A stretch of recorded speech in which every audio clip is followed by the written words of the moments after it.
Repo, ఓకేనా,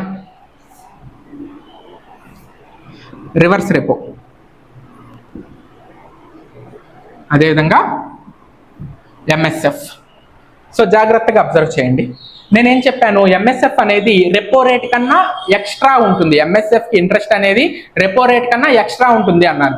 ఎంత ఉండొచ్చు అంటే నార్మల్గా మనకి టెక్స్ట్ బుక్స్లో 100 బేసిస్ పాయింట్స్ అంటారు, బట్ అది కరెంట్ అఫైర్ బిట్, మనం ఎప్పటికప్పుడు చూసుకుంటూ ఉండాలి. ఫర్ ఎగ్జాంపుల్ నేను 50 బేస్ పాయింట్స్ తీసుకుంటున్నా. 50 బేస్ పాయింట్స్,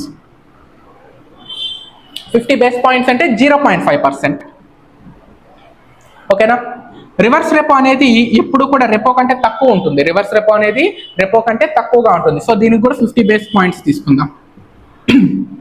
అప్పుడు ఇది కూడా ఏమవుతుంది, 0.5%.